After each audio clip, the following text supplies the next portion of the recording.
What was it for Azarie to have a moment like that and a play like that? He's gotten to play more and more, giving up some plays, but for him to go make a play, and I know the game's out of reach, but still, just for his confidence and his development, for him to have a moment like that.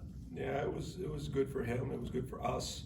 To show you the confidence of the guys in him. You know, when the ball was in the air, Shaheem was the field safety, and the ball left and his arms go up. And I actually, my eyes went to Shy, and then Azarie caught it when I watched the film of the play that night. It was just, you know, so the guys get confidence, Azarie. I mean, the one thing I think he has always done naturally is what he did there on the deep ball. You know, he runs the route and he plays it like a wideout, you know, and where he's really made his strides is just on his run fits, his tackling, some of the intermediate routes. His communication's got to continue to improve, of just being quick with it, but that's just with reps. But you know, I expected him to make that play, and he did too, and so did his teammates. It was good to see for him. Greedy's interception was kind of a different play. It almost seemed like he knew, like when he redirected the other receiver, it looked like he knew where he was going. Did he know where the throw was going, or is that just his assignment on that play? Yes and yes. Yeah, that was part of the coverage, and you know, you have coverages that you're in man coverage and you line up over people. You have coverages that you have man coverage on the guy inside you or outside of you based off of releases, and so you know, whatever it is, it's all forms of match. And so, you know, part of, you know, coming out, because we did a great job with our punt team. We had the ball down there a bunch, and there were certain things that they were going to do when that ball was down there. It just happened to be, we had them down there a bunch, so it got to be emphasized a lot, and that's a coverage we play, and you know, Greedy was there and he made it. And so, you know, that's his second pick of the year, and you know, he's really coming on. This is gonna sound like second guessing, but I'm not second guessing. Early in the first half, when Jordan threw his interception, you know, Miami was pinned deep in their own territory, I think on the 1 or 2 yard line. And you brought out, I guess, what people might consider like your second unit. And I don't think Fabian and Coop and those guys and Jared first came out that early in the game where they're still freshmen. It all worked out, obviously. So can you kind of explain why you go to that kind of personnel group in that situation? Yeah, up front, you know, you don't always control when you can sub up front. And so, you know, we had, you know, 7 3 and out, so it would have had the ability to do it, but going into the game, you just don't know. And so you have to start some other guys on certain series. Number one, to keep guys fresh and to keep a roll, and two, because we have confidence. You know what I mean? So, I mean, if they're in the game that early, you know, it's not really backups. You know, if you're out there, you're a starter, and you know, that's how we do it. And we got confidence, especially with that group up front. We're deep. And we're deeper than we've ever been at this point because we've had to fight through injuries and guys have stepped up and they've played well. And so, you know, that's why we sub. Brendan? It seems like Jamie is continuing to make more and more plays as you guys expand his versatility, his role. Can you talk about that, and then the play he had to stop by the end zone and how impactful that sequence was? Yeah, I think, you know, as you know, I think I've had a pretty good feel of what Jamie's really good at here, probably about game 4 last year. And so, you know, it's allowed us to play with him, but you've got to play defense. It's not just about individual skill sets. So we've used Jamie in multiple ways because he's smart, he understands it, he's a good tackler, he's a great blitzer, he's really good in short area spaces and man coverage, he's really good in zone coverage, he's good coming out of the post. He can do a lot of things really, really well.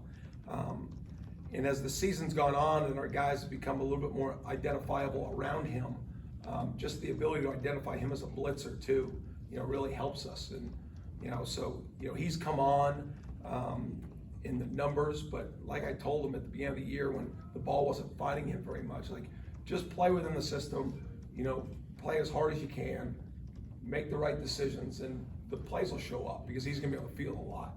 And that's happening here. And, you know, that play down the red zone, you know, in a game like that where you dominate from start to finish, you know, one of the best moments of the game, actually was probably our worst moment on defense, when we misfit a ball and we got blocked up and they hit a ball out on that one long run they had. But to see 7 of those guys turn and sprint and chase him down was really impressive. You know, I think Shaheem got him on the ground, but Azarie caught him quick.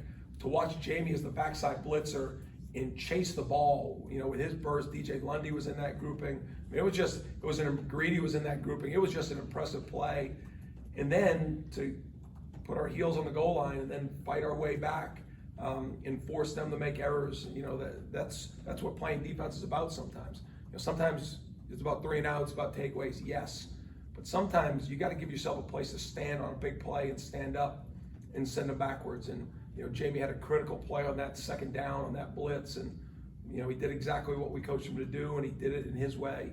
And, you know, made sure that quarterback stayed down. Kurt? I know Pat Payton has made quite a few plays. It kind of seems like he has a knack for doing that. Probably not more impressive than that fumble where it looked like he might have been getting held too. How have you seen him? I mean, now quite a few weeks into his larger role, how have you seen him grow since kind of first he got those first reps? I think it's the confidence. And the confidence has been created through multiple layers of things, right? The confidence came in his just last year when he redshirted and showed up to practice, put the film work in, then the off season, showed up, doesn't miss reps, you know, pushes through things, put on the right amount of body weight, got stronger, watched more tape, practiced, learned, took the coaching, and he just kept doing it and doing it and doing it. And you put that together with the ingredients of skill and a smart player that's got toughness to him, and then you put him in games and he has some success. Now that builds some swagger with the confidence of the work that he's done, and he feels like he's earned the right to make his plays. And he's got enough talent on top of the hard work to make the plays. And I think that's what you're seeing. It's coming together for him. And like we've said when we got here, once, you know, we started to get these guys developed and allowed them to go play, and he's had guys in front of him that have played that position that have been ACC Defensive Players of the Year, NFL players, guys that have been, you know, all-conference players. You know, and he can picture it, and then he puts in the work, and when his opportunity comes, he shines, and, you know, he's scratching the surface of where he's going to be at, but, you know, he's got a really big-time future ahead of him, and, you know, we'll keep pushing him, he'll keep pushing himself. When you guys went down there 2 years ago, you were coaching a lot of guys that probably didn't know you all that well, and you didn't know them all that well because of the COVID year and everything else. And then to go down and do what you guys did Saturday, like how gratifying is that as a coach for those players? You know, a lot of those guys were on that defense 2 years ago that had a real tough night. Yeah, I mean, you know, I don't want to say that, you know, it's easy to sit up here and say, well, each year is each year, each game is each game. And that is true with your mindset of how you've got to prepare each week. But, you know, you don't forget some of those times, and as much as you want to, you know. But it's all part of taking the experiences and creating new experiences. And the new experiences need to be better than the old ones, you know, whether they were successful or not. And I think we're doing that. You know, I think we've got a lot of guys in this defense that have been playing for a lot of number of years. Some played before they were ready. And they've had to develop through, they didn't have the Pat Payton experience, right? Like they had to play right away, and they had to go in there and learn through failures and learn through unsuccessful experiences. But, you know, we just got to keep on it, and, you know, it was good to go down there and get a win. Brendan? With the development of some of the younger players on the defensive line, I guess just from a depth purpose, like you're able to roll guys in now, what has that done for you here in the back half of the season to maybe like a guy like David who's working his way back to be able to kind of spell him at times? How impactful has that been? Yeah, I mean, it's impactful in practice too, because the level of intensity of practice continues. You know, listen, if I'm a backup and I'm the backup, name the position, but I don't play very much, yes, we want them to be robots. Go out there, practice hard, listen to the coaching, grow, improve. And we have that conversation with the scout team players. But if you're not playing much and, you know, you keep getting the reps in practice, you know, it's a constant motivation to make sure that they're valuing those experiences in practice. Now, when they're playing in game reps, you know, I don't want to say it's easier, but they can see the future. They can see the progression. They can see the playing time earned. And, you know, every role isn't always going to be the same, right? And every backup isn't going to play the same amount. Every third corner doesn't play as much as the third D tackle. I mean, every room's a little bit different. But if the message is consistent, from the staff, from the head coach to the coordinator, the position coaches, to the strength. And I think that's where we do a good job of just trying to make sure that we make it about today, and we make it about their growth and their improvement, and being their absolute best in the moment. And usually that leads to a hunger. Ivan? I think sometimes with the transfer portal, you bring in players that have had experience at their prior school. Sometimes we, fans and media, think it's going to be plug and play. But how far has Grady come since he's gotten here? You mentioned he's coming, but in what ways has he become a better player? Yeah, I think just his comfortability, not only within our football program, with his teammates, the scheme, how we practice. I mean, there's a lot of changes that go on with these guys. And, you know, sometimes it becomes really seamless. But the one constant with Greedy is his attitude has always been very positive and upbeat. I mean, you guys have been around him. I mean, he's got a good bounce to him. But, you know, sometimes you recruit guys that come in and they're instant impact. Sometimes, you know, they fight for reps. Sometimes they don't get the role they're looking for. But if you just stay at it, and Greedy's one of those guys, he's kind of stayed with it.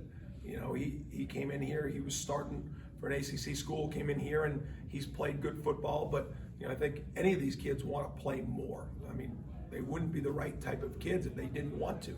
You know, it's just understanding that you want to do what's best for the team and you want to push yourself to be the best. And once the roles are dictated, go be the best within your role and understand that usually when you do that, your role will increase. You know, he came in and I think, you know, to have him and Kevin both playing at that one spot is huge for us. You know, it's a spot, as you guys know, that is going to be on the field 95% of the game. And so to have two guys that we trust, that are great teammates and work hard towards it, you know, is really valuable to our defense. Yeah, for the third week in a row, I guess you don't quite know who the quarterback is that you're going to be playing. What do these two guys do differently? You played Schrader last year. He ripped off a couple of really big runs. He's an impressive athlete. But what do they look like with him, and what have they not looked like without him? And what are you preparing for? Yeah, there's a lot more tape with him, right? You know, last year's film, even though they have a new play caller this year, you know, this year's film, I mean, they got off to a 6-0 start. They were as hot as any team in the country. And, you know, I think he's really improved as a passer. I think the system has helped him out. And just his second year as a player, you've seen his growth, and he's done a really good job. You know, the backup that had to come into the Notre Dame game and then got the start against Pitt, you know, there's less film, but you know, you even look at the Pitt game and, you know, they didn't have much success on offense, but you see the tools. You know, he throws a good deep ball. He is a good mover. There's probably more similarities to those two than differences. You know, I think the biggest difference is just experience and confidence right now with Schrader. You know, he's done it for a good amount of time, whether it was at Mississippi State or Syracuse, and just he's got a lot more information out there that we're able to study on. You know, the other guy that, you know, played, you know, is a little bit less, but you definitely see the skill set and the reason why he's been highly recruited. Aslan for the last one.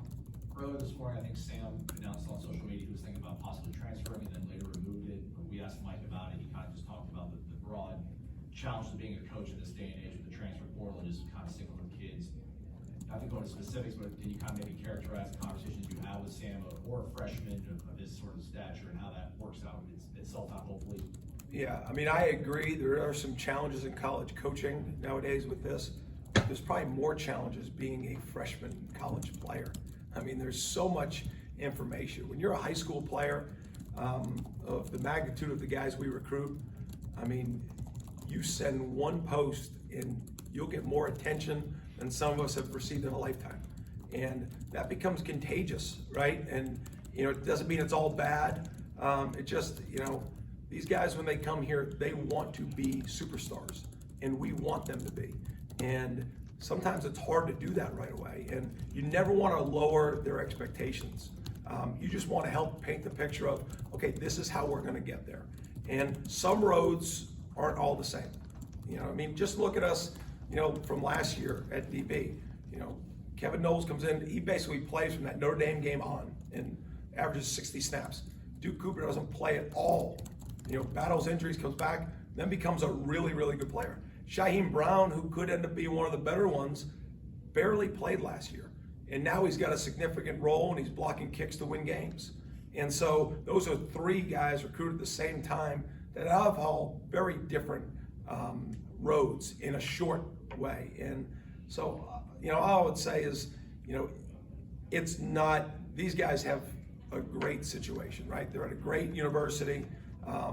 We take great care of them, but it's not easy, and we've got to be there to support these guys through the successes and the hard times.